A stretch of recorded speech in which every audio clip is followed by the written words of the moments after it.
recording.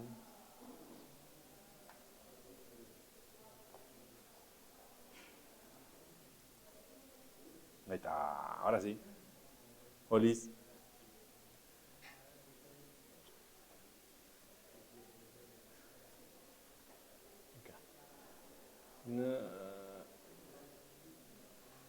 Full screen. Bien. Dudas puntuales de práctico 5 las vamos a ver después de que terminemos con la clase de hoy. No tengo la práctica 6 lista, se las voy a mandar mañana a la mañana, no se preocupen. Don't worry. La práctica 6 es una de las prácticas más lindas de todo el cuatrimestre, pero por lejos es una de las prácticas que ha salido accidentalmente a mi gusto perfecta, porque no es complicada y es súper gradual. Sí es un poco extensa. Y me voy a guardar, me voy a guardar sobre qué trata. ¿Eh? Me parece que de vuelta no tiene el micrófono corbatero. A ver. En realidad no es corbatero, es esto. Tengo dos micrófonos. No es el micrófono corbatero. Ah, sí, mira. ¿Qué? Ahora sí. Ahora sí. A ver, la práctica esta es una de las prácticas que estoy súper orgulloso a nivel global de todas las materias que he dado, así que a completarla rápido. A ver, métanle, estimades, porque como les he comentado, como ya aquellos más que me conocen, las prácticas en sí están hechas para funcionar como una aplanadora. Y estoy súper aceitado para corregir, además. ¿Quieres venir? Arrímate el... Se va por acá. Y sí, mira, escúchame, simplifiquemos los recursos. ¿Están dando esto? El Sergi. Otra vez, no.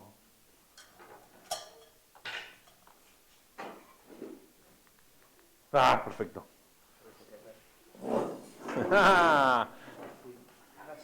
Ahora sí. Of course. Vamos a ver dos temas muy grandes, muy grosos y muy importantes de orientación a objetos. Vamos a ver identidad, que un poquito lo tocamos en otra clase, y vamos a ver herencia, que es uno de los temas gruesos, uno de los pilares de la orientación a objetos. Vamos a empezar por identidad. Esto probablemente lo tengamos que volver a ver el jueves, porque me olvidé los ejemplos en casa, en la oficina. Así que, porque la implementación correcta de esto, digamos, hacer bien la identidad de los objetos, es bastante importante, porque los efectos secundarios que tiene de no hacer esto correctamente no son evidentes y son difíciles de ubicar. Yo creo que de algún lado han estado utilizando esto. La igualdad a través de los atributos de la clase. El equals. Equals es un comportamiento específico que nos indica si dos cosas son iguales. Esto no aplica a valores primitivos, por razones obvias. Los valores primitivos no tienen comportamiento asociado. Ahora, qué precario que está ese... Pero lo importante de esto es que el equals es la igualdad lógica de dos objetos. Si apuntan a lo mismo. Si tenemos dos personas y esas dos personas tienen el mismo número de DNI, yo diría que son la misma persona. A esa cuestión. Incluso si la instanciación de esa persona se ha hecho en dos momentos separados. Si la instanciación se ha hecho en dos momentos separados, también significa, o potencialmente implica, que esos objetos son inmutables. Pero muy importante, equals no es lo mismo que el operador de igualdad. ¿Qué es el operador? ¿Qué pasa cuando comparamos el igual entre dos cosas, entre dos referencias?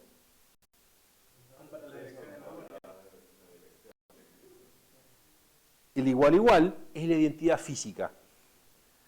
Digamos que si dos cosas son la misma instancia, si ese arreglo, estamos apuntando al mismo arreglo, independiente, o sea, totalmente independiente al contenido que tenga. Entonces, la identidad es lo que nos hace, es lo que hace único algo en memoria, en definitiva. Pero esa identidad tiene dos vertientes muy grandes. La identidad física, que es la identidad, o mejor dicho, lo que podemos identificar con el operador de igualdad, y se usa para valores mutables. Porque si tenemos dos cosas mutables, cualquier operación que hagamos lo va a modificar. Y los valores mutables, esencialmente, van a ser muy poquitos. Van a estar debieran de estar fuertemente controlados. Mientras que la identidad lógica, que es la identidad a través de los valores del estado, digamos, a través de los valores de los atributos que forman el estado, es una forma de verificar que dos cosas son iguales independientemente de donde estén creadas. Y se usa principalmente para objetos inmutables. Hay casos donde uno puede implementar la igualdad lógica en valores mutables. Si uno tiene una persona y logra justificar un método para modificar los valores que forman la identidad, y se va a tener que recalcular, digamos, no va a ser algo tan liso y llano, pero tiene sus propios problemas. La distinción entre mutable e inmutable es muy, muy importante. Ahora, la implementación de la igualdad, mate, por favor, deja de ir Está ahí el tipo, el mate está ahí acomodándose el polvillo, no sé. Entonces, la identidad lógica sería como la comparación de comportamientos. No. La igualdad de atributos. Okay. Y lo importante es que el equals uno lo tiene que definir. Vos podés definir la igualdad lógica en función de los atributos que se te cante. Puede ser todo, puede ser una parte. Si vos ya tenés en tu persona un atributo DNI, la verdad es que no hace falta comparar todos los otros atributos para decir que son la misma persona. Porque esa misma persona puede tener distinta información en diferentes contextos. Depende mucho de qué estás modelando, muchísimo.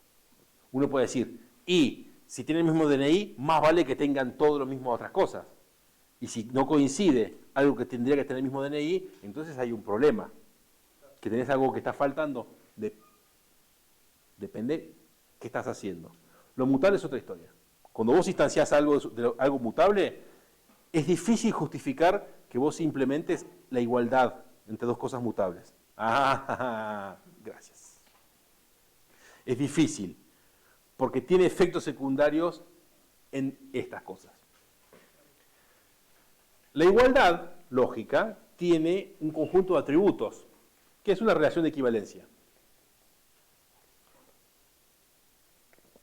Por un lado, la igualdad lógica tiene que ser reflexiva. Si yo comparo algo con sí mismo, tiene que serlo igual. Tiene que ser simétrico. Si yo comparo algo contra otro, y ese otro contra el original, tienen que ser iguales, si son lo mismo. Fíjense que este X e Y puede ser o no la misma instancia. Digamos que compararlo contra la misma instancia está cubierto acá, pero esto no necesariamente. Fíjense que esto tiene, o sea, dos objetos mutables no tiene mucho sentido que sean simétricamente iguales, porque potencialmente sea un bloque de memoria más grande, un arreglo.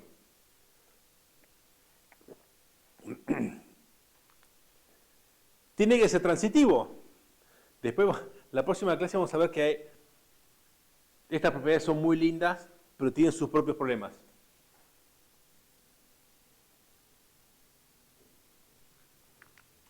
Ah, ¿sabes qué me parece que es? Que la conexión está andando como el reverendo.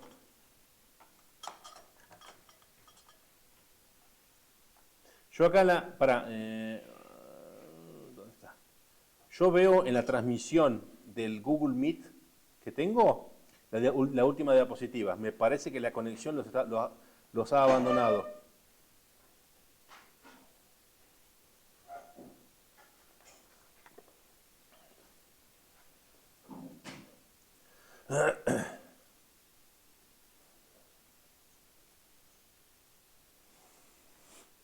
No puedo hacer mucho con eso. ¿Qué pasa? Ganaste el trading. Me encargaron los ejercicios. ¿Eh? Pasé los ejercicios de la PC a la laptop, no me estaban cargando. Cargaron. Aparecieron. Sí. Transitivo que si si A es igual a B y B es igual a C, entonces A es igual a C. Son relaciones de equivalencia. Thank you.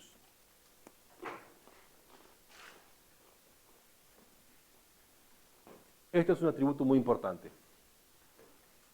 Y la razón por la cual, parte de la razón por la cual los objetos mutables es difícil implementar igualdad.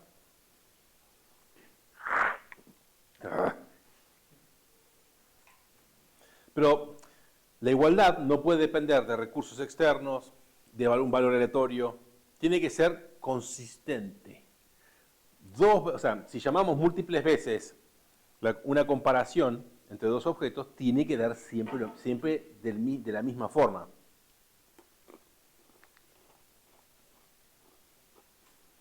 Y no puede lanzarle un pointer exception. La ejecución del método de igualdad, de equals, tiene que ser exitosa en cualquier caso.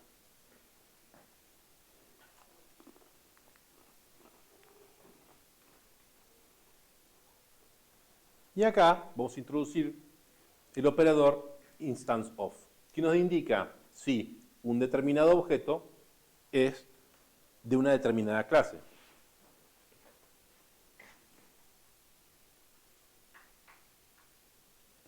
Me ando acá por si no se ve a dónde estoy apuntando. Este operador no falla cuando el operando objeto es null. La comparación explícita a null no es necesaria con instance of. Vamos a ver que hay varias formas de verificar si algo forma parte o sea, si un objeto es instancia de una clase. Y que hay dos grandes casos en particular. Pero esto viene porque, o sea, en Java y en la firma del método equals, ¿se acuerdan cómo es? Public, boolean, equals. De un objeto A, o object, O. El tema es, como object, nosotros no tenemos forma de acceder a los atributos específicos de lo que queremos comparar. Aún estando en la misma clase, aún siendo un método de la clase que nosotros queremos implementar, nosotros recibimos eso como el objeto. ¿Se acuerdan que era object? Object es lo que está arriba de todo, es la jerarquía máxima en Java. Para eso tenemos que hacer un cast, que es dar la forma a ese objeto, a esa cosa genérica o ese objeto, a esa instancia de object genérica, a una instancia de lo que sea que estemos implementando el equals, sea persona, auto, bicicleta, lo que sea.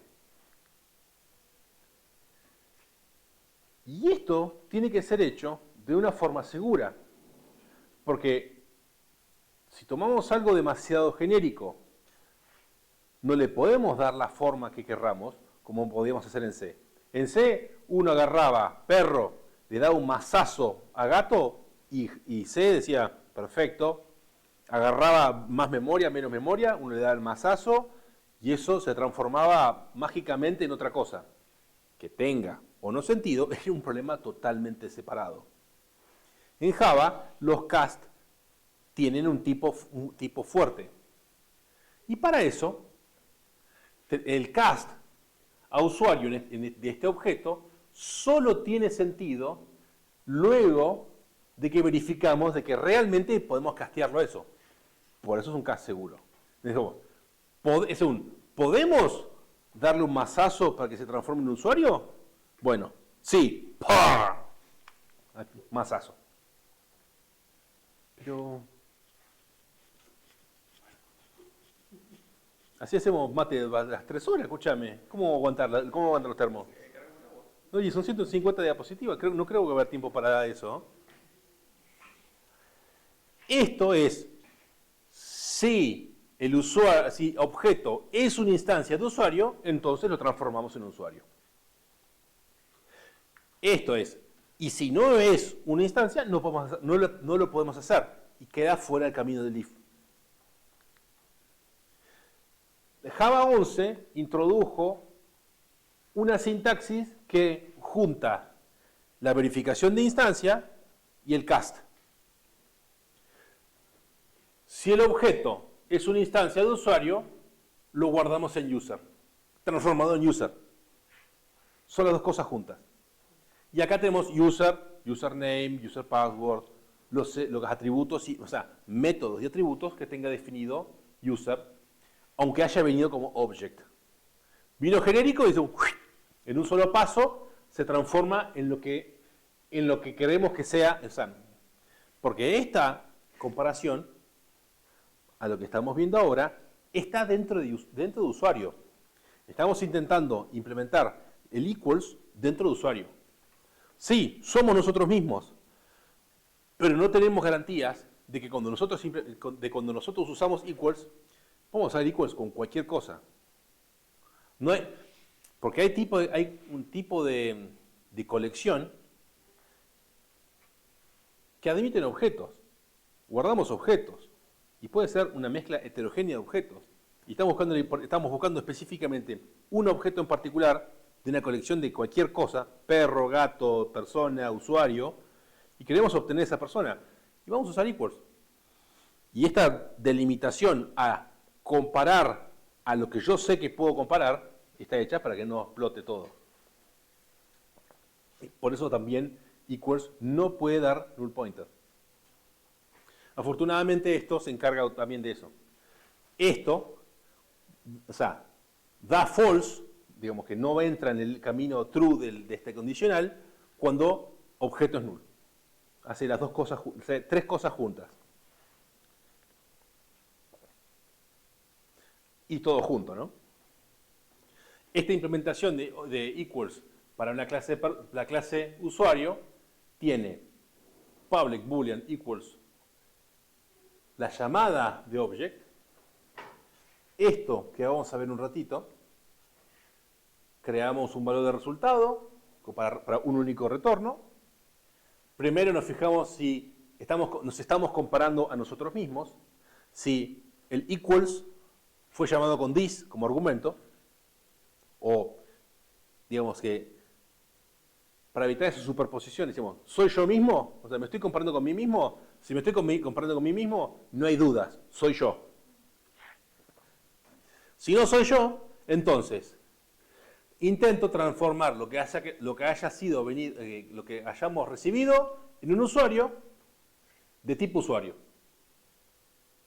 Y ahí fijamos, si la fecha de nacimiento es igual a mi fecha de nacimiento es igual a la otra fecha de nacimiento, si mi nombre es igual al otro nombre, y si mi apellido es igual a otro apellido. Detalle fundamental. ¿Hacen falta getters? Entendiendo que usuario tiene todo private, todo privado. Y acá es donde se pudre todo, porque no hace falta. Es otra instancia, pero está dentro de la misma clase. Esa delimitación es la que hace que el encapsulamiento funcione dentro de la misma cápsula, digamos, dentro de la misma cápsula para user.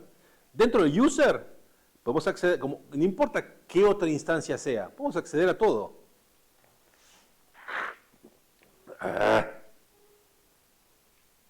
Y retornamos el valor. Esta es una implementación canónica. Otras implementaciones, que incluso he aceptado otros años, es retornar directamente y no usar este valor temporario. Retornar directamente. Pero por otros años utilizábamos la otra forma de ver esto. Ya vamos a llegar. Aquí tengo una duda, con esto que siempre tipo de un solo return como regla. O sea, por lo que estuve leyendo, hay gente que también usa varios returns. Pero Sí. eso depende más bien del tipo de método, digamos, ¿no? O sea, Del tipo de método y del tipo de proyecto en el que estés. claro, por ahí, más allá de las reglas de empresa, digo yo, ¿no? Obviamente, cada uno tiene su regla de estilo. Pero también hay funciones que por ahí son muy, muy largas y tener un retorno en el medio de la función la hace menos legible, puede ser. A ver, O sea, los múltiples return rompen un poco con la linealidad que uno tiene de lo que uno ve como diagrama de flujo. El diagrama de flujo arranca en un punto y termina en otro. Eso es parte de la idea de esa regla. De que ustedes sepan, si ustedes ponen un breakpoint en el último return, saben que van a pasar van a pasar de lado a lado de la función. Y de la otra forma, es lisa y llanamente estilo. claro, digamos, teniendo un solo return, vos Las dos posiciones son iguales, las dos posiciones son igual de valiosas, o igual de defendibles. teniendo un retorno al final, es que la función sale acá. ¿Sí? Y lo podés controlar ahí. O sea, teniendo un retorno en el medio, perdido en el medio de la función, Salvo cuando hay excepciones en juego. Las excepciones en juego rompen con eso. Es otro canal de retorno, que es el retorno sin valor. Personalmente me parece muy valioso dejar que las funciones salgan cuando tengan que salir con las excepciones y cuando está todo bien, salgan en un solo lugar. Pero de todas formas, las dos corrientes son equiprobables, equidistantes y se van a encontrar con las dos cosas. Lo mismo que usar banderas en los lazos y todas esas cosas. Para estandarizar un poco las cosas.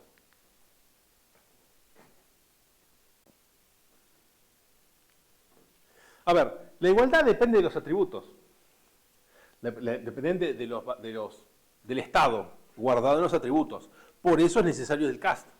Por eso le tenemos que dar la forma de lo que queremos comparar. Ahora, hay otra cosa más que hay que respetar acá, que es el protocolo con el otro método que está fuertemente asociado a la igualdad, hashcode.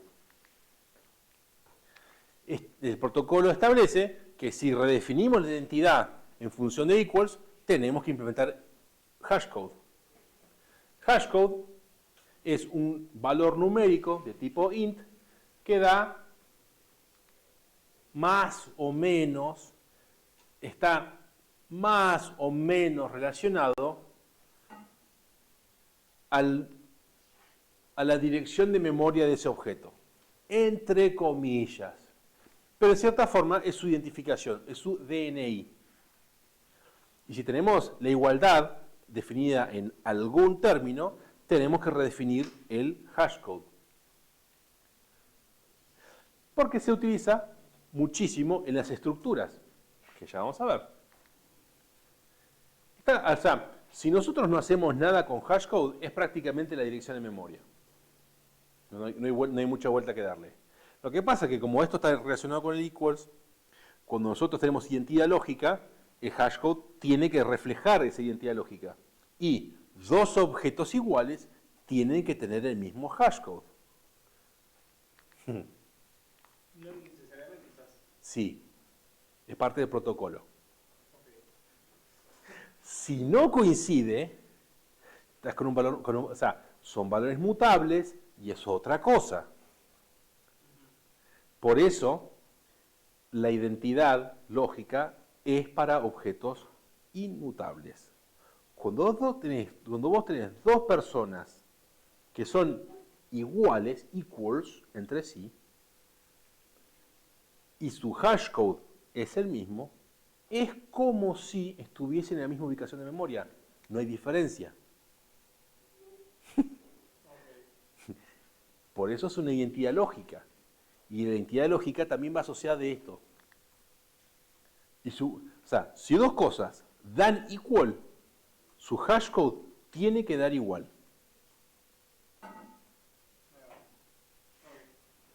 Ahora, no me van a implementar equals con hashcode. Hay unas cuestiones sobre las propiedades del principio que no dan. O sea, es más difícil hacer cumplir, digamos, no es posible hacer cumplir las 4 propiedades del principio si implementan la igualdad con hashcode. Son 2 métodos separados, se implementan de formas diferentes. Igual, de todas formas, la implementación de equals no es difícil y la implementación de hashcode no es difícil. Lo que pasa es que si la hacemos mal, nos vamos a meter en un embrollo atroz. Claro. ¿Y esto sirve para, por ejemplo, algún ahorro de memoria o algo por el estilo? Para Ese ahorro de memoria uno no lo ve directamente, pero la máquina virtual probablemente lo haga. Lo haga por su cuenta. Y se implementa súper fácil. Tenemos 2 métodos, 2 clases de ayuda en Java útil. Una que se llama Objects y otra se llama Arrays.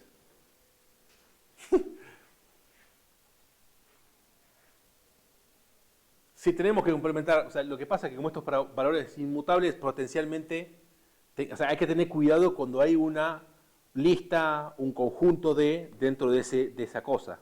Hay que tener un poco de cuidado. Pero fíjense, si nosotros tenemos atributos, le pasamos object hash, todos los atributos juntos, y eso es lo que tenemos que retornar. Y se terminó la implementación de hashcode. Históricamente se utilizaba el hashcode de cada una de esas cosas, se lo multiplicaba por un número primo, se lo sumaba para unificar criterios. Se hace esto, se hace de esta forma. Cuando dos objetos dan con el mismo hashcode, pero no son iguales, nos vamos a encontrar de que las estructuras que manejan, como las tablas de hash o los conjuntos, van a rechazar cosas que dicen, pero esto yo ya lo conozco, pero vos lo buscás por igualdad y no va a aparecer. O sea, hashcode es un uso más técnico. Se usa muchísimo en estructuras, donde tenemos que manejar igualdad, unicidad. Tiene que haber uno solo de estos. Tiene que ser con equals y con hashcode. Parte de los ejemplos que me olvidé, que los voy a traer el jueves, son qué pasa cuando se implementa mal esto. Que hay situaciones muy, muy divertidas. Porque hay estructuras que admiten colisiones en el hashcode, digamos, admiten que dos cosas tengan el mismo valor, pero se pierden atributos de tiempo de ejecución.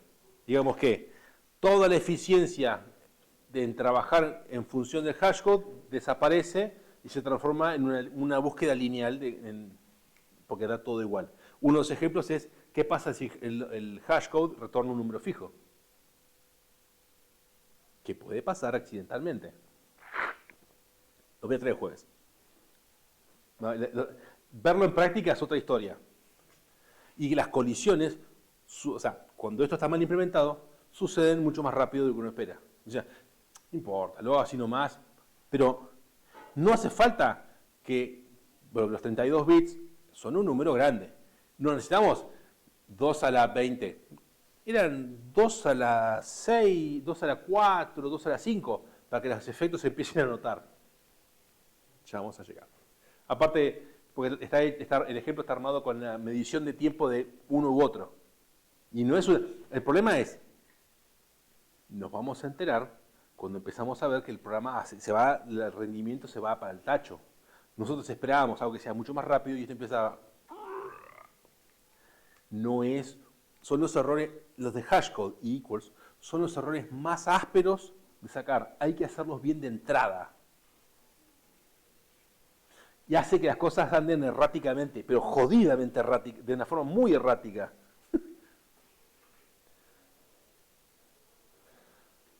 Está este assert equals y después encontré una librería de ayuda para probar las 4 propiedades de igualdad de manera automática. Y va, uno le dice, hacete un test de las propiedades de igualdad para esta clase. Y el tipo se encarga de instanciar y hacer todo. Aprendí un montón con esa librería. El uso primordial de esto es con sets y diccionarios, maps. Los quiero ver, o sea, porque los sets dentro de todo es simplemente por unicidad, más o menos. Pero los diccionarios se utilizan como llave en la tabla de hash, un valor mutable. Al momento que cambia, se pierde todo el tren. Porque la dirección de hashcode cambia. Y quedan las cosas conectadas a una instancia, pero potencialmente también conectadas con otra. Un espacio de memoria que ya no se usa. Está en uso, pero perdimos la referencia. El comportamiento, cuando el equals y el hashcode están mal hechos, es realmente errático. Bien, ¿cómo estamos? Localmente y remotamente. Estos temas necesitan mucho más trabajo. Lo vamos a ver, vamos a volver sobre esto el jueves. Y vamos a volver con ejemplos. Y vamos a volver sobre esto con ejemplos de la práctica 5. Yo creo que off topic, ¿no? Yo creo que tendríamos que todos, o sea, al principio, ¿se acuerdan que hicimos el monkey time, no? Para ver la velocidad que tenemos. Al final de la cosa tendríamos que ver a ver si subió, porque la velocidad con la que tenemos que tomar apuntes. Yo te veo tomando apuntes, así que no sé.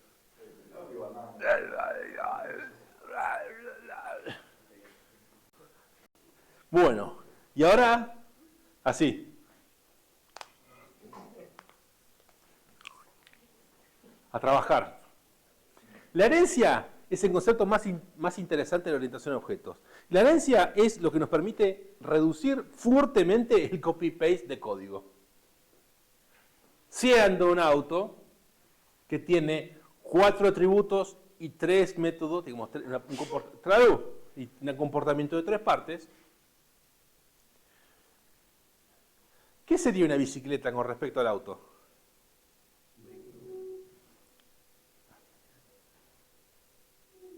Y eso, ¿en qué dirección está? O sea, fíjense que la bicicleta tiene cambios, conductor y algo de comportamiento. Acelerar, frenar y un... ¿Y una moto? ¿Cómo sería del auto de la bici? Acá entramos en cuestiones, unas cuestiones filosóficas súper... ¿Qué carajo es esto? Porque la moto tiene motor, cambio, freno y conductor. Pero puede acelerar, frenar y tocar bocina. Esto nos lleva a que nosotros podemos abstraer esos 4 vehículos al comportamiento que vendría a ser como el mínimo común denominador. Y esta agrupación, que es la generalización de varias clases a una más abstracta, fíjense que tenemos un conductor, acelera y frena. Y podemos combinar todo. La magia de esto es que acelerar y frenar potencialmente lo podemos implementar acá. Y olvidarnos de implementarlo acá, acá y acá. De hecho, estoy viendo que podemos ver que podemos tocar bocina también. Y la bocina fácilmente es más fácil de llevar arriba. Lo único que va a hacer es y va a sonar diferente, pero el comportamiento va a ser el mismo.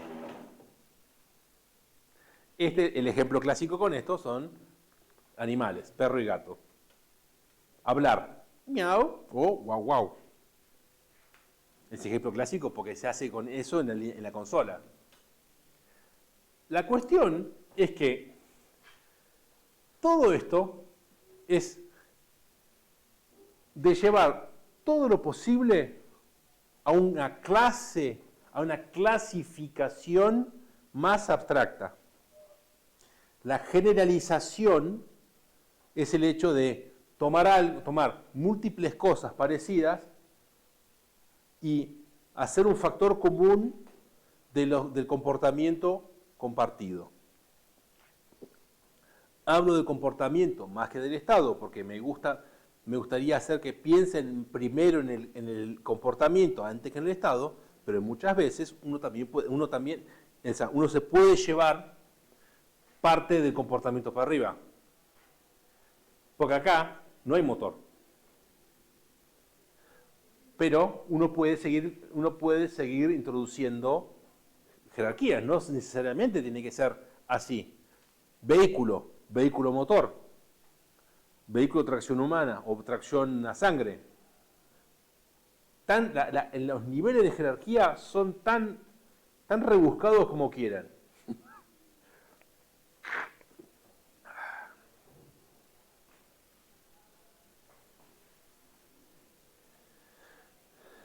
Por eso, de algo más concreto, que es un auto, a algo que es más conceptual, un vehículo, se generaliza.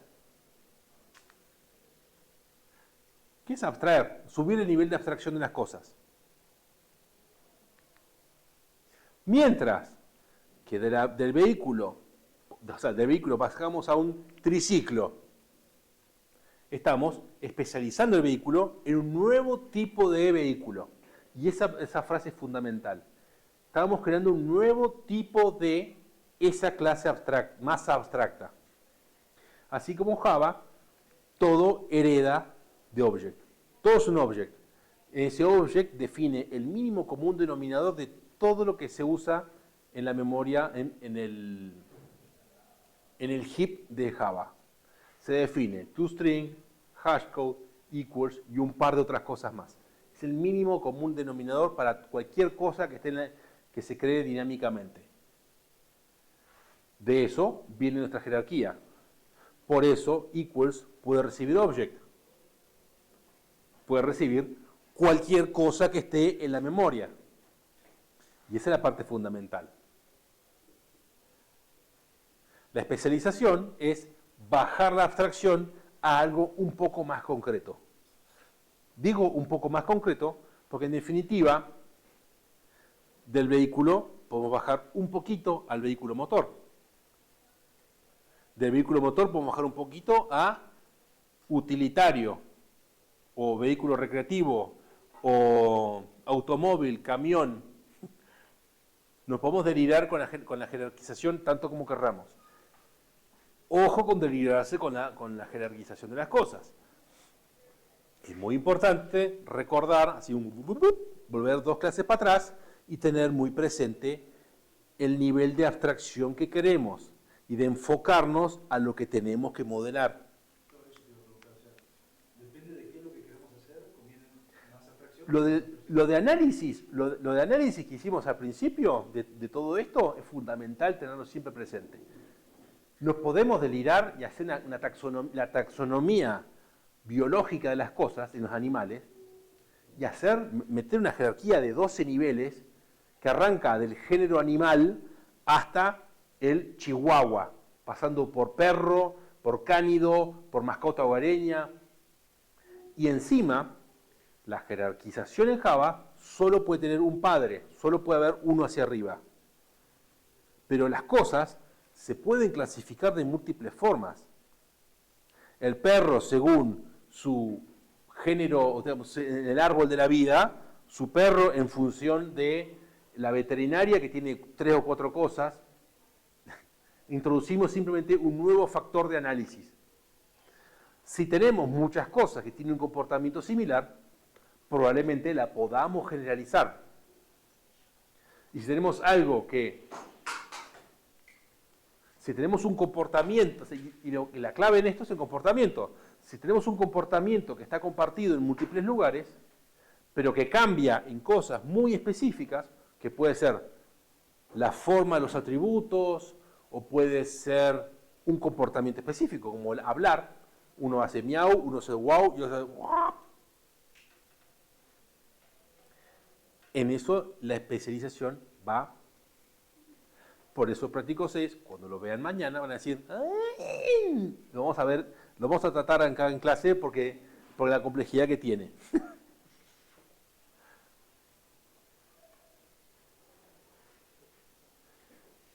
Y acá la taxonomía se va a la mierda, porque en definitiva, el camión es un auto, pero en términos de comportamiento, lo que importa es que este vehículo acelera, frena, toca bocina, este acelera, frena, toca bocina, lo único que agrega es el tema de la carga.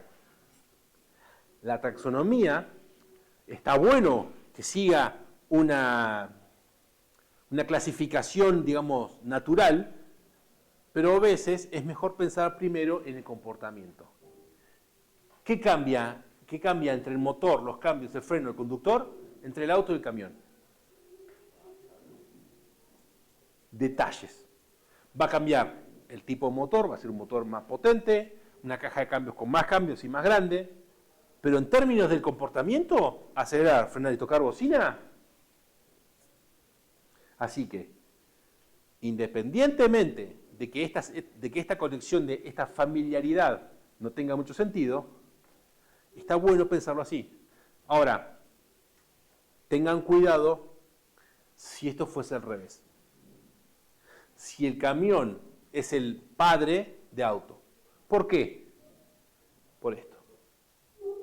Porque les va a quedar un comportamiento suelto. ¿Qué hace la carga en un auto? Total y absolutamente debatible. Pero si les sobra comportamiento, probablemente tengan que dar vuelta a las cosas. Sí, por ejemplo, era de justamente, el camión era de auto. ¿Hereda absolutamente todo o cuando podés elegir ciertas cosas? Siempre hereda todo el comportamiento. Por eso, no te puedes, o sea, si te sobra algo, ya vamos a ver atributos, o sea, que eso tiene un nombre y apellido. Si te sobra algo, Olis, nuevo récord. ¡Ah! Si te sobra comportamiento, hay algo en lo que vos estás abstrayendo que no termina de cuajar, que requiere que vos le des una pasada más.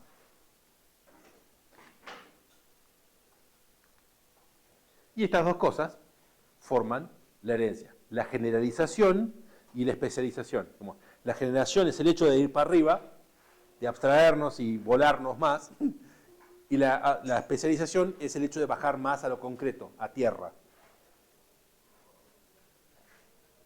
Esto no pasa en C++, uno puede tener múltiples padres. La jerarquía es múltiple hacia arriba. Tiene sus propios problemas, grandes problemas. Ya vamos a llegar a cómo funciona el comportamiento con la herencia, que es la parte interesante. No vamos a la herencia múltiple, porque no forma parte de Java. Pero vamos a ver que hay formas de saltarnos, de hacer un huele a las peores partes de la herencia múltiple y hacer que las cosas tengan múltiples clasificaciones. Ya vamos a llegar. O sea, para abajo sí puede crecer horizontalmente, por así decir. Porque para arriba únicamente uno. Para arriba uno. Claro, O sea, el proceso de abstracción va a una sola cosa, a object. ¿Cuántos niveles hay entre lo que vos hiciste y object? Es de 1 al infinito. Claro. Y nada más.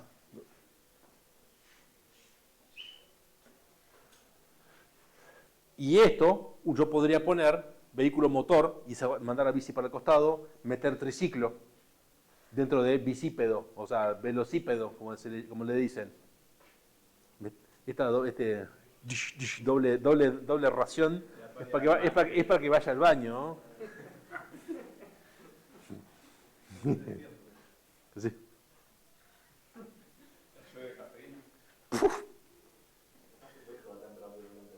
¿Eh? Y pero no hacen preguntas. Bueno, pero frenenme. X a la X menos a la 1, logaritmo natural. Nada más fuerte que la familia. Y el camión ahí metido en el medio, pues digamos que la analogía de vehículos con el amigo Diesel va como perfecto. Muy bien. En la herencia, el comportamiento y atributos públicos y protegidos se hereda. Lo privado, no. Lo privado queda fuera de ¿cómo se llama? No, ¿qué scope? Estoy pensando en términos familiares, del testamento. Los hijos no pueden tocar lo privado del padre. Otra frase poco afortunada.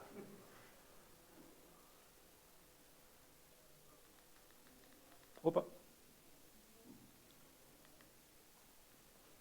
Y en Java es muy simple. Sea esa clase de persona, no le puse atributo, no le puse calificador de acceso al atributo, pero tenemos la clase empleado que extiende persona y agrega este atributo. Termina quedando que la persona tiene nombre y el empleado ¿qué tiene? Tiene nombre. Y legajo.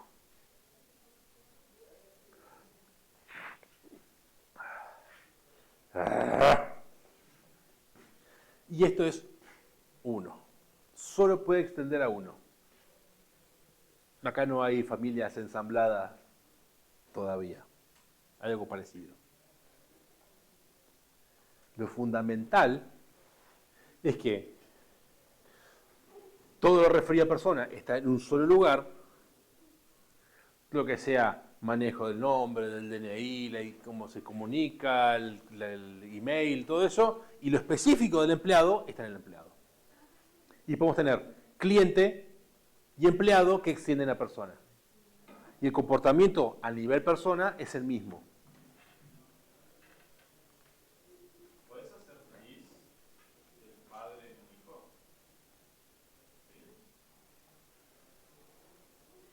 Ya vamos a eso. We'll be right back.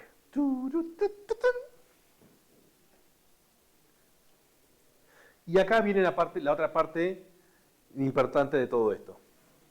Un empleado es una persona. Esa palabra, estas dos cosas acá son importantísimas. Un empleado es una persona. No hay con qué darle. Ahora, una persona puede ser, y énfasis en puede ser un empleado. Puede ser una persona, dice llanamente, puede ser un empleado, puede ser un cliente, puede ser un proveedor, puede ser cualquiera de las subclases posibles que tenga esa clase. Esta diferencia es fundamental. Y esta es la razón, o sea, parte de los problemas, lo que le comenté que no llegué a revisar completamente la presentación, es que lo de equals está fuertemente relacionado con esto. De object tenemos que hacer un downcast seguro porque no sabemos qué hay abajo. Más con object es evidente. Con object nosotros no podemos instanciar un object pelado. Eso siempre va a ser algo que nosotros hacemos. Sin embargo, lo recibimos como object. Así que tenemos que saber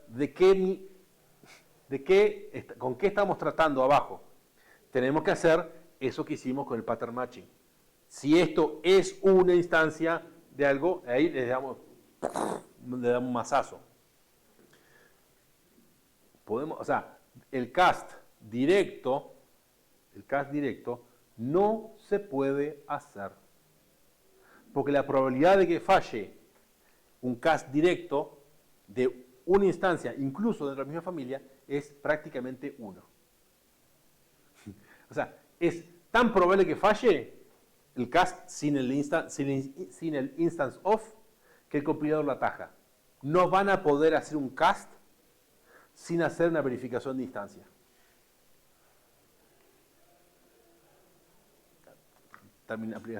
Aplican términos y condiciones, pero el compilador les va a decir, flaco, asegúrate que este cast sea algo más o menos razonable.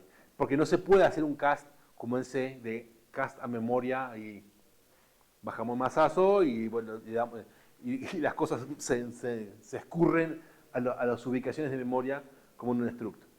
No funciona eso acá. We don't do that here. Pero el upcast, que es el hecho de ir para arriba, es automático. No necesariamente, o sea, no hace falta que hagamos un cast, porque el comportamiento, todo el comportamiento del padre ya existe en la clase derivada. No hace falta hacer la conversión. Todo lo que nosotros hagamos automáticamente se puede tratar como si fuese padre. Todo lo que hagamos, de hecho, como lo normal es que no redefinamos el comportamiento de los hijos, todo lo que hagamos directamente va a ir al padre, al código que está arriba. Podemos hacer más cosas, porque potencialmente el camión necesite interactuar diferente con los componentes para moverse. El comportamiento básico está, y uno puede decir, bueno, yo necesito del auto para el camión, necesito cómo se gira la fuerza en la caja de dirección, y la inercia, la masa, y eso uno puede utilizar lo que está definido el padre para implementar el mismo comportamiento con algún ajuste menor.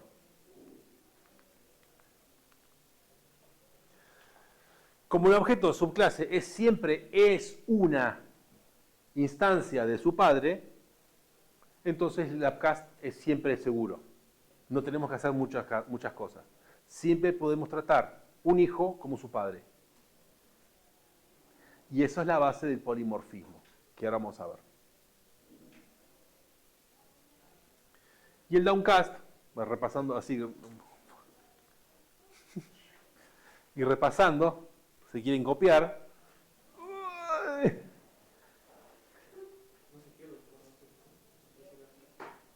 esa es la clave. Depende qué buena pregunta. ¿Sabes que sí? Si vos haces el upcast, exactamente, te comportás como la clase más abstracta, pero te perdés lo específico. Buena pregunta. Al hacer el upcast, perdés la información de lo específico. Cuando te vas para arriba, te generalizás. El comportamiento, o sea, si vos de camión pasás a auto, perdés la parte de carga. Y de auto pasás a vehículo, perdés lo que sea específico del auto.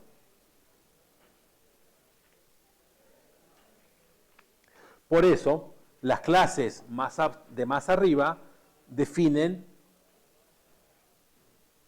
no un mínimo, pero un comportamiento común de ahí hacia abajo. El vehículo define comportamiento para todos los vehículos. El auto define comportamiento para todo lo que está abajo.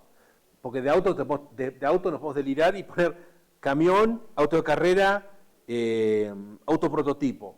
Porque sí, no me voy a tratar de buscar comportamiento específico. Pero imagínense que lo jerarquizamos así. El auto, si nosotros esperamos un método recibir un auto, porque le hacemos el mantenimiento, por ejemplo, no importa qué auto recibimos. No importa si es un camión, un auto de carrera, un auto doméstico. Pero si nosotros esperamos un camión, solo podemos recibir camiones. Esto es clave para la práctica 6. Ahora vamos a ver. Los autos son vehículos, pero no todos los vehículos son autos. Fundamentalísimo. Expuesto así por uno de sus predecesores. Tiró así una frase mágica ahí en clase y inmortalizado en las presentaciones. Es fácil inmortalizarlo cuando está escrito en el chat, ¿no? Pero la cosa es, Les tendría que haber mandado la consigna, pero bueno, pasaron cosas, fue unos días súper agitados. La cosa es, miren esto, tenemos la clase animal que define comer y un perro que extiende animal.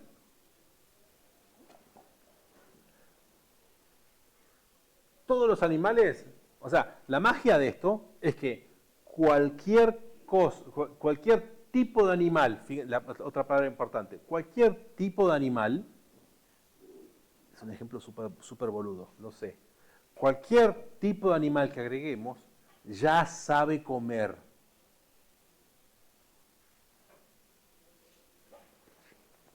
Mientras que, o sea, y no todos los animales ladran.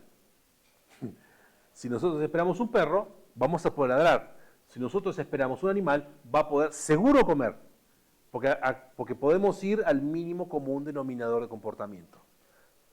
Algunas veces tenemos que bajar diciendo, a ver, nos fijamos qué es. Pensar las cosas en función del mínimo común de este común denominador hace que las cosas sean súper interesantes. Porque imagínense un arreglo de animales. Si nosotros queremos alimentar animales en una granja y todos los animales ya saben comer, ya está. Es todo lo que nos interesa.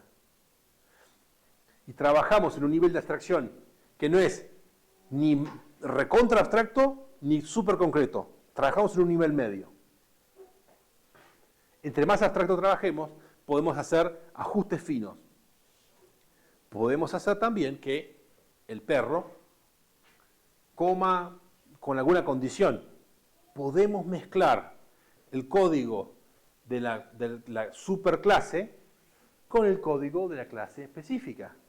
No estamos obligados a usar el comportamiento heredado. Lo podemos suplantar completamente y lo podemos mezclar. Y ahí te como, wow.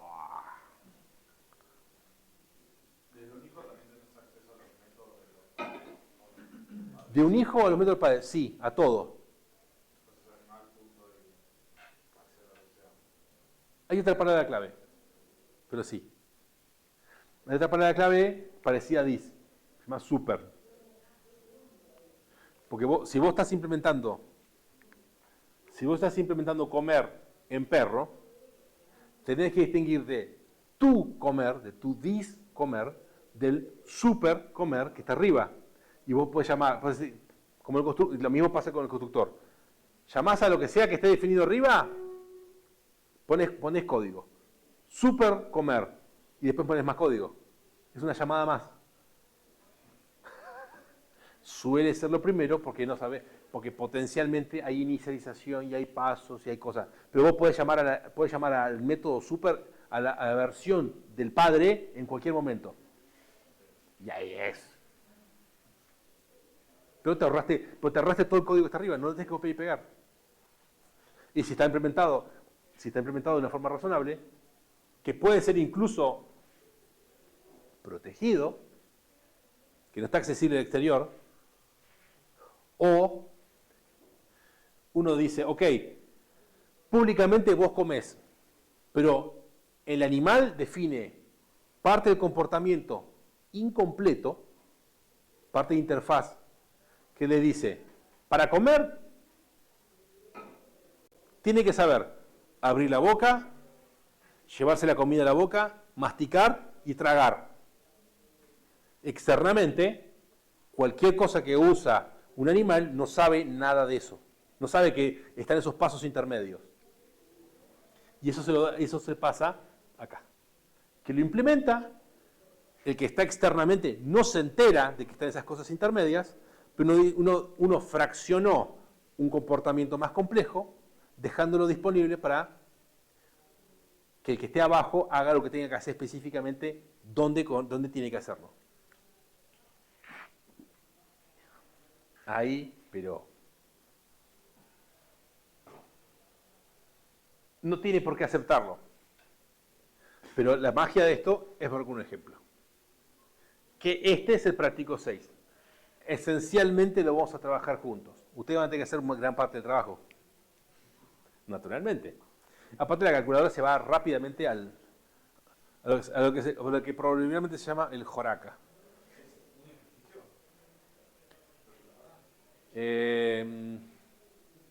¿Cómo decirlo? Sí, tiene un montón de piezas, así que digamos que estoy tratando de buscar otro caso similar y que puedan desarrollar totalmente de cero. Porque está bueno verlo. Y digamos que esto va a ser mucho más guiado, la calculadora va a ser mucho más guiada. Y después, que ustedes puedan tener algo que opcionalmente puedan desarrollar más desde abajo. Una calculadora requiere que nosotros modelemos las operaciones aritméticas. La vamos a modelar como clases. La suma como clase es súper simple. Tenemos que guardar el valor izquierdo de la suma, el valor derecho de la suma, se lo pasamos en la construcción y tenemos un método que calcula el resultado en función de esos dos valores. Es una forma un poco rebuscada de calcular, pero plantea la estructura básica de todo lo que va a venir a continuación. Esto, creo yo, es entre el modelo mental que tenemos hoy de las cosas de objetos de Java. Tenemos el contexto, los atributos que definen el estado y un comportamiento que es relacionado a la clasificación que le hemos dado a ese comportamiento. Calculamos la suma. Lo usamos. Instanciamos una suma, le pasamos un par de valores y mostramos el resultado. Se llama primero, así que llamamos al método calcular de primero. ¿Cuánto da esto?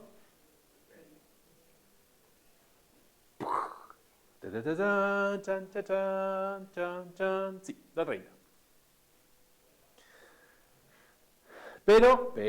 Pero, ¿qué pasa si queremos hacer operaciones más complicadas? Una opción es que el constructor reciba una suma. Fíjense que lo único que hacemos es sobrecargar el constructor y guardamos el resultado del cálculo como el operando izquierdo de la suma. Más o menos funciona. ¿Cuánto da esto?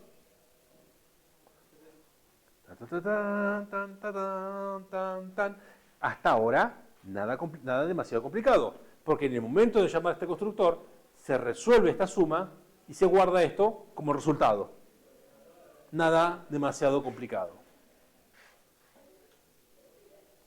Y acá donde se pudre todo. ¿Qué pasa? Porque nosotros podemos meter acá esto mismo del otro lado. O sea, sobrecargarlo a la izquierda, sobrecargarlo a la derecha y sobrecargarlo a los dos. Con un código que es muy, muy parecido.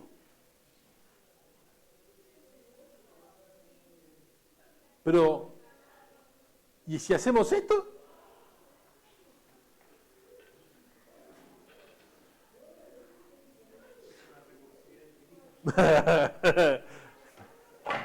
¿Y acá? El pobre, ¿cómo se llama? Vicerrey, preguntándose si eso es legal. ¿Funciona?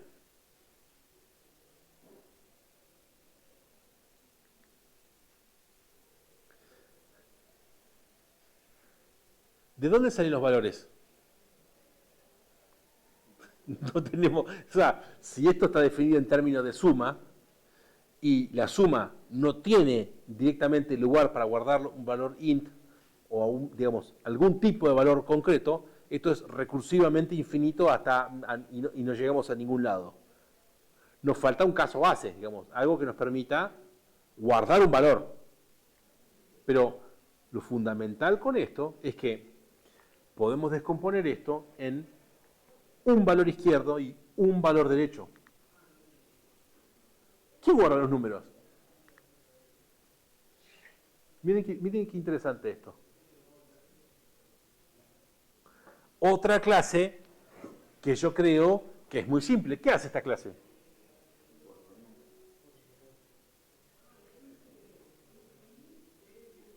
Es casi un accesor, casi un getter. Pero la magia de esto es que este comportamiento, el de calcular, es igual que el de suma. Y eso es lo fundamental. Llevamos a la misma cosa, miren, ¿qué hacemos? Sumo número. Y lo que pasa es que podemos usarlo de esta forma, podemos decir, la construcción en función de dos números o en función de dos sumas. Y cualquier combinación de par de número y suma, que he obviado, pero... Y el calcular se fija, si es nulo, no hago la suma y tomo el valor izquierdo que tenga un valor. Esta es una forma muy a la C de hacer las cosas. ¿Le metí algo? Bueno, lo uso. ¿No le metí nada? No lo uso. Ahora, ¿qué pasa si los dos tienen un método calcular?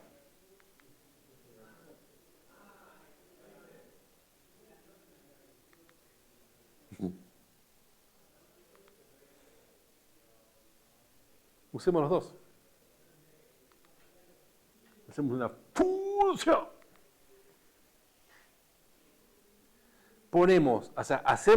Subimos el nivel de abstracción a algo más general, pero lo fundamental acá está en esto. Como operación, ¿sabemos qué estamos haciendo? ¿Sabemos si es un número o una suma?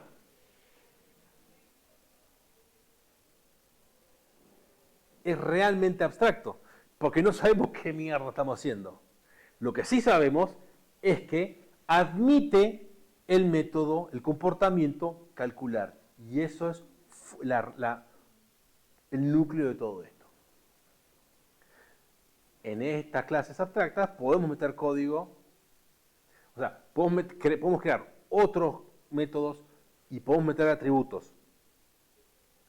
Y podemos decir, ok, esta clase abstracta no se instancia de manera directa. Yo no puedo crear una operación. Porque no sé qué hacer. Porque el calcular va a quedar suelto. Porque esto no va a tener, o sea, no tenemos con qué llenar eso. Lo importante es que todo puede recibir una operación. Y acá tendría que poner el coso de telequino.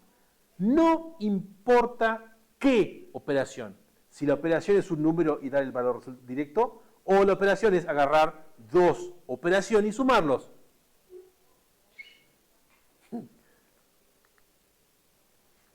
No es posible instanciar una clase abstracta porque le falta algo. Porque no tiene el código que le implementa. Y la forma de completar el comportamiento esperado es hacer una subclase. Digamos que una clase abstracta, un método abstracto, nos obliga a usar herencia para completar ese pedazo de código que falta.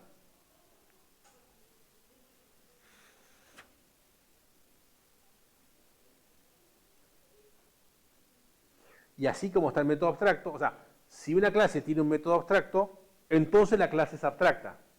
Pero podemos tener una clase abstracta y ningún método abstracto. Tenemos el comportamiento está implementado en términos generales,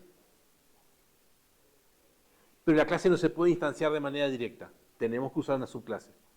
Hay ciertos casos que vamos a ver si puedo agregar en algún ejemplo, en algún ejercicio extra del práctico 6.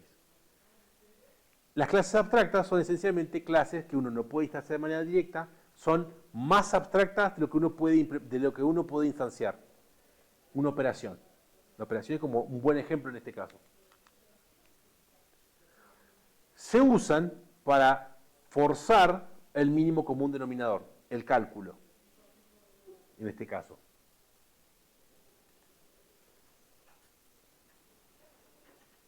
En este caso, plantea el comportamiento de algo que da un valor, el cálculo. Ese algo que da un valor, fíjense, ahora tenemos el número que extiende operación y la suma que extiende operación. ¿Importa qué combinación de operación recibimos? Llamamos a calcular y se terminó el problema. Y acá tenemos una calculadora que puede sumar cualquier combinación de números y sumas. Yo creo que ya se imagina a dónde va esto.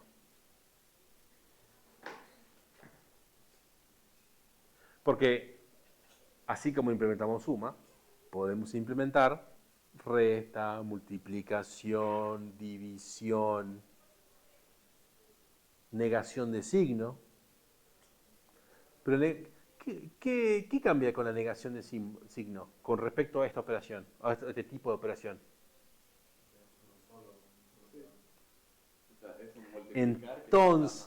Entonces, ¿qué pasa?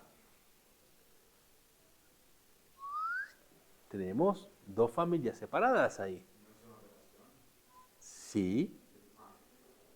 Pero esta que opera, o sea, si tenemos esa distinción, ¿esto qué tendría que extender?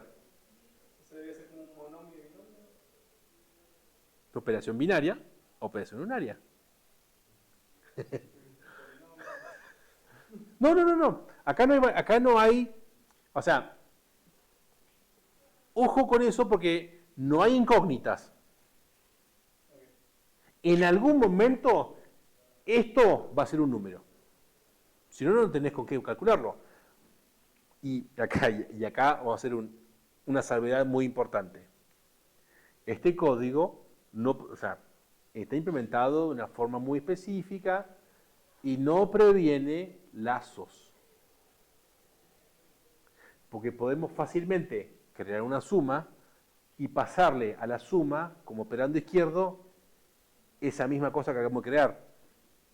Hacemos una recursión infinita de que eso se llama suma, que se llama suma de sí mismo, suma a sí mismo, suma a sí mismo, suma a sí mismo, y no sale nunca.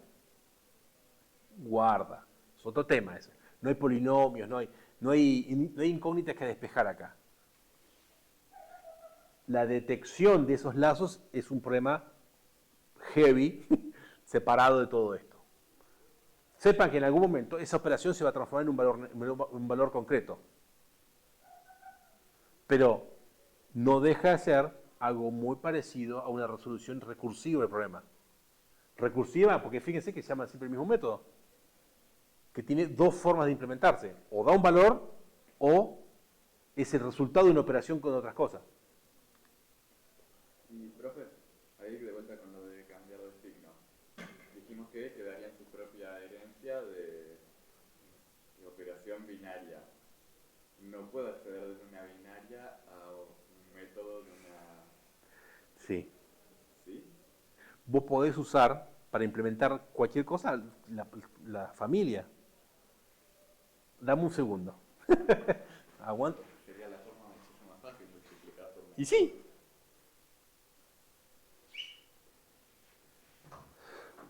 ¿Por qué operación y no número o suma?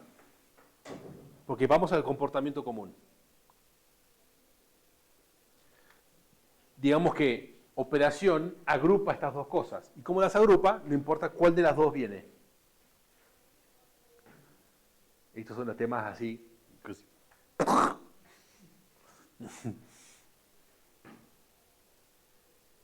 Y esto es todo posible por la herencia. Porque tenemos ese comportamiento general, y en este caso no solo es un comportamiento general, sino es un comportamiento abstracto. A mí lo que me interesa es algo que nos da un valor.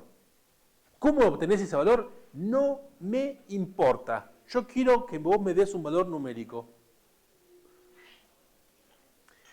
¿Cómo obtenés ese valor numérico? Es cada una de las subclases, cada una de la especialización de operación, de diferentes formas. ¿Y qué pasa? O sea, unario, binario. ¿Y si es un conjunto arbitrario de números? Como si fuese un arreglo. ¿Funcionaría?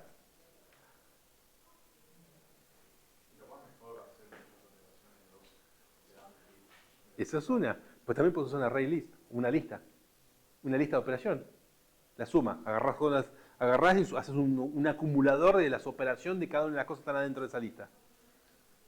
Promedio, cuenta. El cielo es el límite acá. ¿Eso no ocuparía mucha memoria?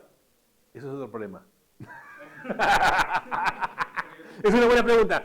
Es una buena pregunta. Pero es otro problema. Fíjense que tenemos el padre que define comportamiento abstracto de calcular y este que implementa. Sí, pero lo importante es que el número tiene el atributo del número que es diferente. O sea, estas dos cosas están implementadas de una forma totalmente diferente. Y curiosamente, o sea, necesitamos de este para obtener resultados acá. Porque sin número no tenemos cálculo. No tenemos cálculo posible. Y podemos decir que suma es una operación y de que número es una operación. Eso es fundamental. Porque a la suma no le importa saber si es una suma o es un número, o si es una suma, una resta, una multiplicación, una división, un resto o un número. No le importa. Lo único que le importa es que sea algún tipo de operación. Y eso es el quid de la cuestión. Y es lo que se conoce como polimorfismo. La operación toma la forma de la instancia que tenga ahí, pero no nos importa qué forma es.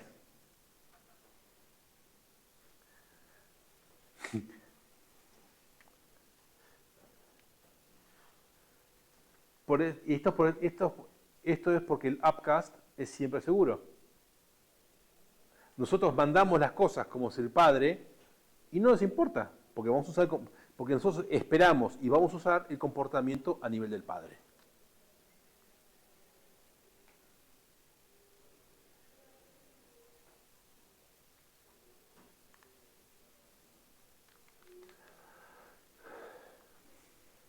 A nivel operación, al calcular ese método abstracto que no tiene forma, va a tomar la forma de la instancia que esté ahí, sea suma, resta, multiplicación, división o número. Va a llamarse ese método en función de la instancia que esté ahí. Esto hace que el despacho del código sea dinámico. Podemos crear arreglos de operación, llamar todo de la misma forma, y no nos importa qué operaciones hay adentro. Los podemos tratar todos de la misma forma. Son todas operaciones. ¿Qué hace cada una de esas operaciones? No importa. Y esto es la magia de la orientación a objetos. Digamos, es la parte linda de la orientación a objetos. Porque todo funciona a través de esta cosa que no tiene forma, que no tiene una forma completamente definida. Lo único que dice es, acá, agárrate de acá, la operación es lo que vos podés hacer con todo. Así como object tiene hashcode, equals y un par de otras cosas más. Y tu string que vamos a usar. Porque esto es lo que sabe hacer y nada más. Puede tener comportamiento propio, puede tener comportamiento implementado, no tiene que ser, porque algo sea abstracto no significa que sea totalmente abstracto. Si se espera una suma, y el tema con el polimorfismo es, si nosotros tenemos un argumento de tipo suma, solo podemos recibir suma o sus subtipos. Si nosotros esperamos algo de tipo operación, podemos recibir algo de tipo operación o cualquiera de sus subtipos. Si esperamos algo de tipo object, podemos recibir algo de tipo object o cualquiera de sus subtipos, limitándonos al comportamiento específico de lo que estamos recibiendo. Si recibimos un object, potencialmente no queremos hacer nada con el contenido, simplemente guardarlo.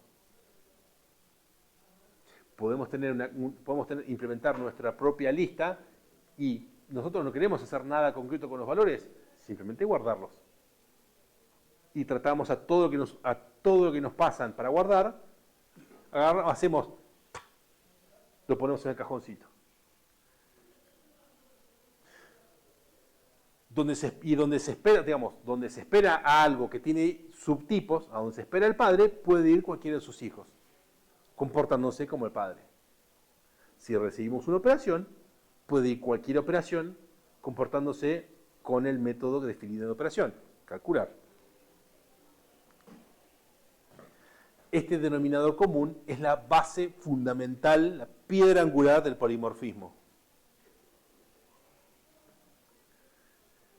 Lamentablemente hay más de un polimorfismo, que vamos a ver más adelante.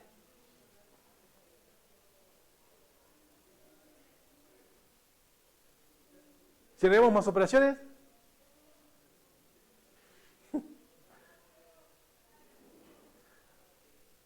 restan operación. Ahora, fíjense que el código duplicado esencialmente es estos atributos y el constructor.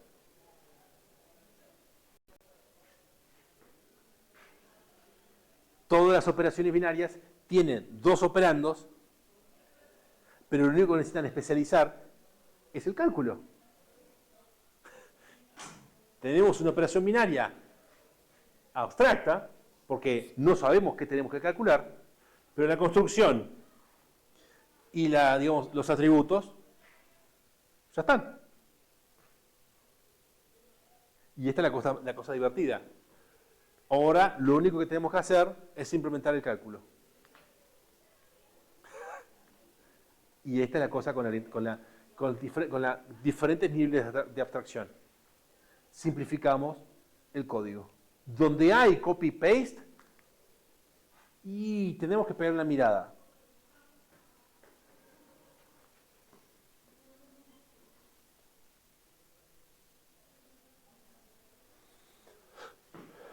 Tenemos dos números, los sumamos. ¿Cuál es qué expresión es esta? 10 más 20. Y acá la cosa es, como esto da un resultado, podemos reutilizarlo.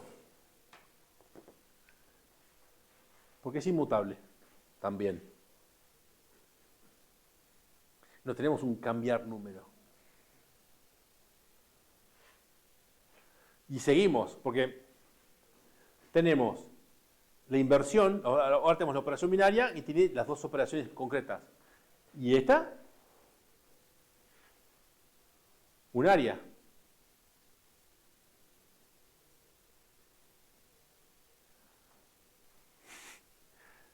La operación binaria, para que la suma, la resta funcionen, en definitiva, hay que acceder a los operandos izquierda y derecha, de alguna forma. Así que no lo dejamos públicos, no lo dejamos privados porque no lo accederían. Así que lo dejamos, bueno, toma, úsalo. Ser responsable con lo que estás usando. Ser responsable con los juguetes de papá.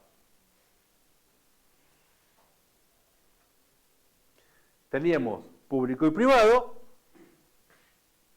Lo privado es, cerramos el cobertizo con las herramientas, la llave la tiene papá. Público, la llave está abierto sin candado. Y protegido es solo la familia. Ahí está Vin Diesel diciendo que nada es más fuerte que la familia. Protected.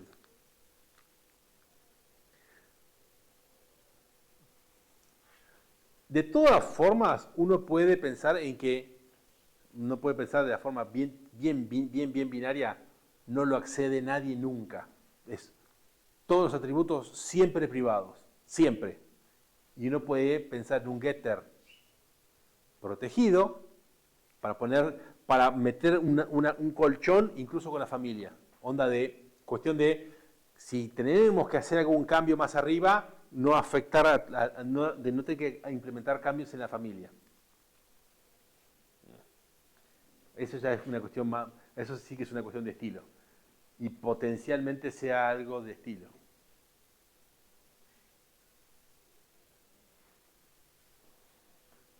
Porque si fuese privado, no lo podríamos acceder en cualquiera de los hijos. Digamos que es un poco extremo, que sí, está bien. O sea, está bien. No es público. Lo accede algo que está bajo mi control. usar los atributos privados cuando está pensado para herencia es cuando no confiamos, cuando lo que viene abajo, las subclases, potencialmente vienen de afuera. Digo, ok, yo no quiero que nos lo toque, esto no lo toca a nadie, yo me hago cargo de esto, pero puede haber cualquier combinación de atributos privados y protegidos. Y bueno, esto que está acá, no hace falta que vos lo veas. Pero digamos, las operaciones para obtener el resultado de la operación binaria, ok, sí, tomá, usalo. Porque la idea es compartir. Compartir comportamiento primero, después vemos lo de los atributos.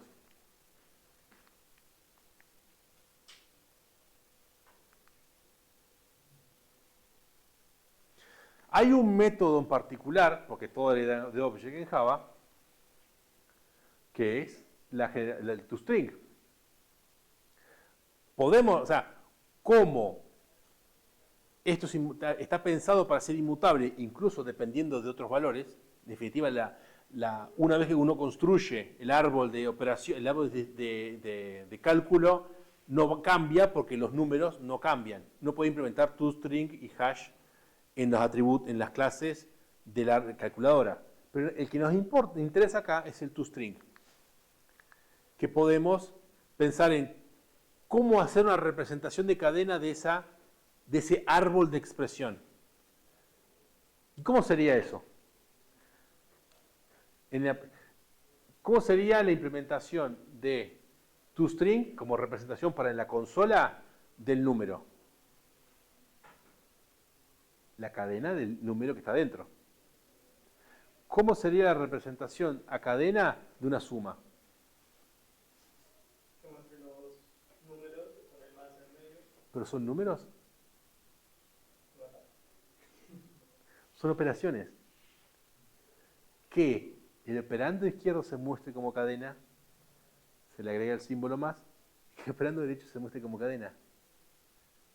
Cada operación es responsable de representarse como cadena. Y cuando uno llama a nivel operación, transformate en cadena, todo lo que viene abajo por polimorfismo, dicen, yo soy un número, me devuelvo como un número, como el string del contenido. Yo soy una suma, tengo que agarrar un paréntesis, el número, el operando, el otro valor, paréntesis. ¿Qué hay adentro de eso? Puede ser cualquier cosa. O sea, cada clase tiene como su propio string.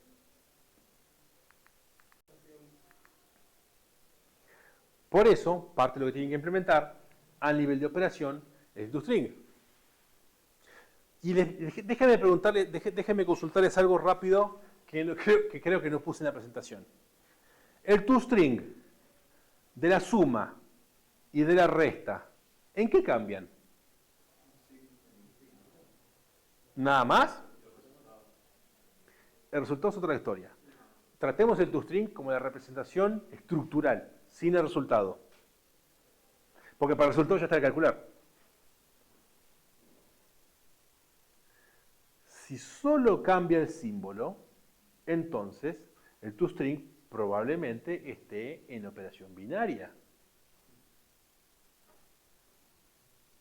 Y eso es una cosa que, eso se los menciono, no le voy a dar detalles, porque pensarlo, o sea, si yo veo un toString en cada una de las implementaciones individuales, hay copy-paste. Porque entre suma, resta, multiplicación y división, lo único que cambia es el símbolo. ¿Y ahí se puede usar la de la instance of? No. ¿No? Porque así determinas saber de dónde viene. ¿Pero para qué querés saber dónde viene? No, claro, porque es el de arriba. O sea, ya tenés algo genérico. La operación binaria.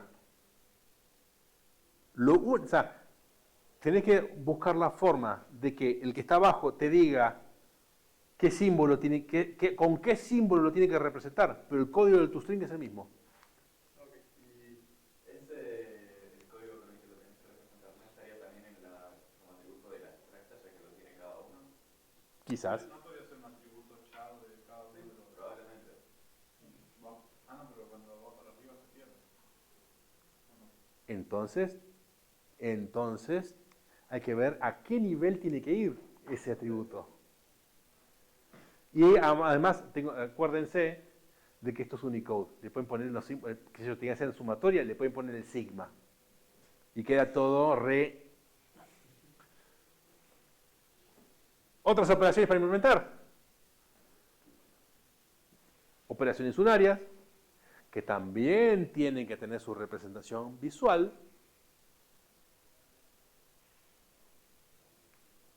Acá está como cadena porque es un vestigio. O sea, en algún momento me rebelé, al principio me rebelé con el toString y termina siendo una patada, un rodillazo en el hígado, porque no tiene ningún sentido. El toString se llama automáticamente cuando algo espera una cadena, o sea, cuando un método espera una cadena. Y esto era, uno tenía que llamar como cadena, al pedo. De hecho, este toString acá no es necesario. Y de hecho, para todo esto tendría que haber sido un valor como cadena. Me peleé con el toString al pedo.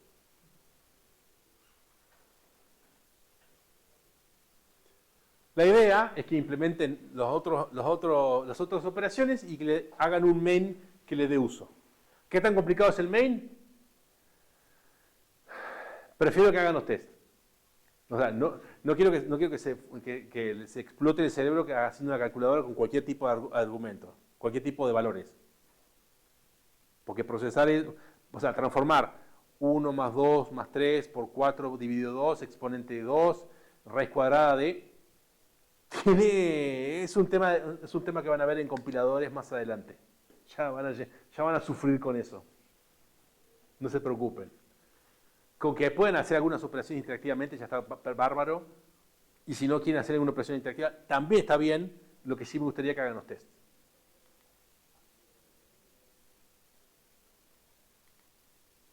¿Qué otras operaciones se les ocurren?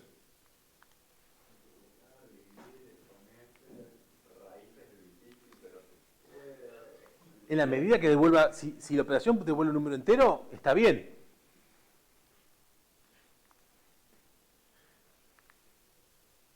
Pero lo fundamental de la práctica es minimizar el código duplicado. El toString, o sea, con el toString van a haber correcciones y con el toString va a ser el método que le voy a agarrar haciendo... Lo sé, ha pasado pasa todos los años. El toString es el método que es realmente difícil. A ver, el toString es el método que es diferente de plantear que el de calcular. El de calcular no hay interacción entre el padre y el hijo a la operación binaria, pero el toString sí.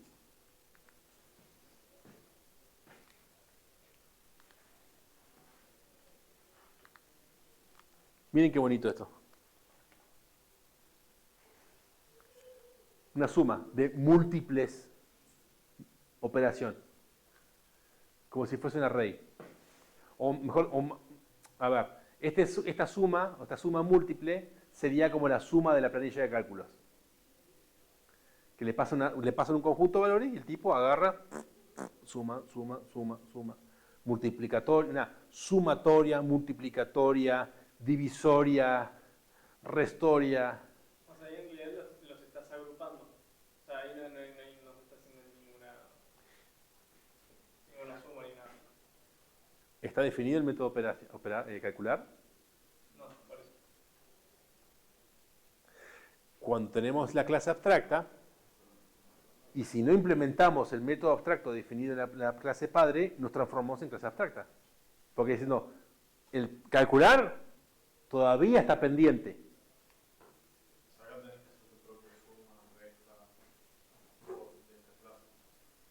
Porque eso tienen que lidiar con una lista de operaciones.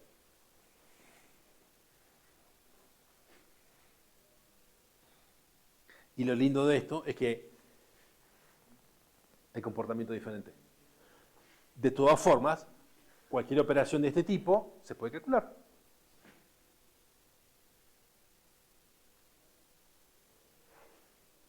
La sumatoria. Potencialmente, o sea, una cosa que yo lo usé como int, está como int en todos lados. Pero podría ser long. Y creo que mañana, y creo que para la consigna mañana lo vamos a poner en long para tener más margen para hacer operaciones más divertidas. Pero si vamos a poner división, no conviene que sea doble.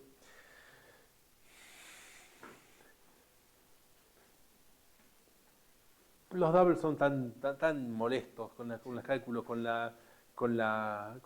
los sigmas, con las comparaciones, que todo número entero. O sea, lidiar con los valores decimales es un incordio. Y no es la idea, estar sufriendo con los valores decimales.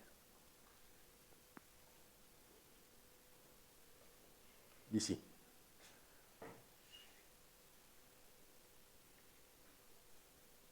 Hasta la próxima. Bueno, hasta ahí nomás. Tomamos unos mates más. Yo no me voy a ningún lado.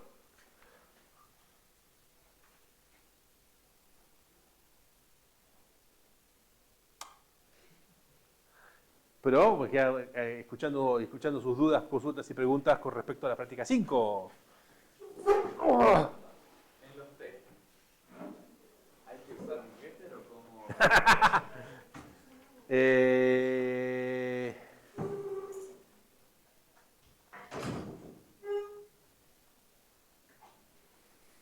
Fíjate si puedes armar el test en función de comportamiento público. Si vos tenés en el contador, no vas a tener, o sea, ¿cómo puedes validar el contador? Llamando a la función que altera el comportamiento hasta que llega al tope. Vos podés verificar el contador haciendo incrementar hasta la cantidad de veces que vos le metiste. Si el contador es hasta 5, solo puedes llamar 5 veces incrementar.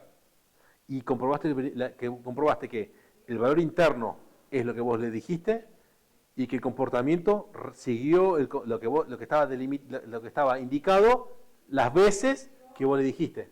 Lo mirás de forma externa. Es un dolor de cabeza, ¿eh? Lo que tengo en la clase de una vez que estaba era el dado, que nunca va a fallar.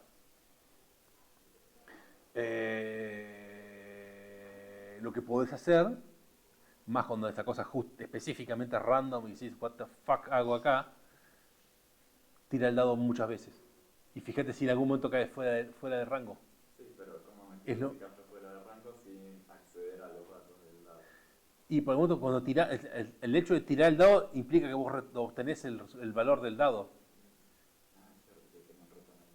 Tenés ese valor y decís, obtenés un valor. Lo tirás y te fijás si en algún momento, si bueno, en función de lo probé 1000 veces. Bueno. Pero el tema es verificar el comportamiento en función del comportamiento público. No es fácil. Y es otra cosa sumamente interesante, divertida y piola para preguntarle a la inteligencia artificial. La cafetera. Sí. Ah, claro. O sea, te servís, o sea, le pedís, son 10 pocillos, te servís 10 veces.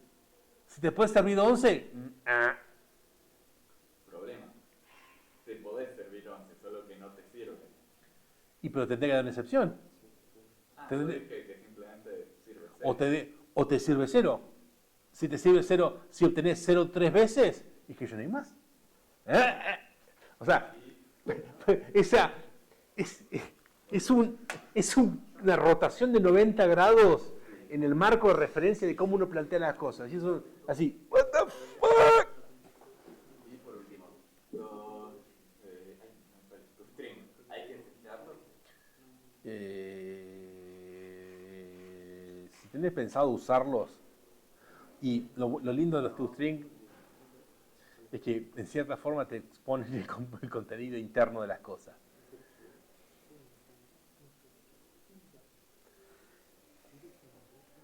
Por arriba, no detallado. O sea, vos vas a ver si eso está dando valor, fruta o no fruta. O sea, y armar los tests en función de que tu string tiene todos los atributos puestos uno en el otro, eso no sirve. O sea, volvemos al problema original. No pasó. Qué horrible. No, sí. O sea, armar los tests de tu string es, fíjate que te dé un valor razonable, una vez. y listo. No, o sea, no es necesario probarlo con todos los casos. A ver, vos lo vas a usar más seguido y vos te vas a dar cuenta que eso te está dando mal.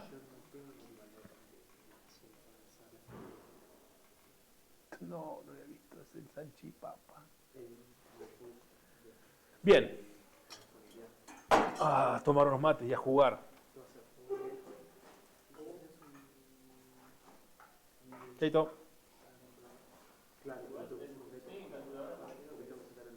¿Qué? No te muestra el resultado. Todo lo contrario. Que te muestre 2 más 3, paréntesis, más 4, menos 2. Que te muestre la estructura. Sin el resultado, porque el resultado ya lo tenés que calcular. Y vas a ver la estructura de lo que sea que esté armado ahí adentro.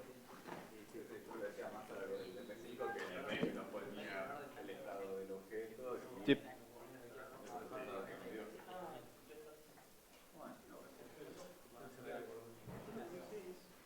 ¿Qué pasó acá?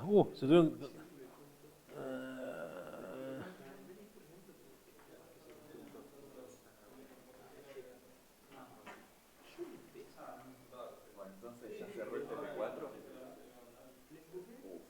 Mandamos un mail y vamos viendo. Sí, que justo me fijé el viernes que no tengo correcciones. Bueno, me pongo con el TP5 en el display.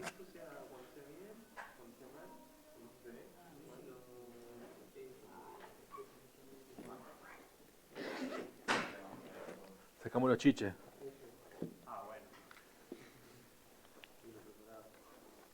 Para boludear.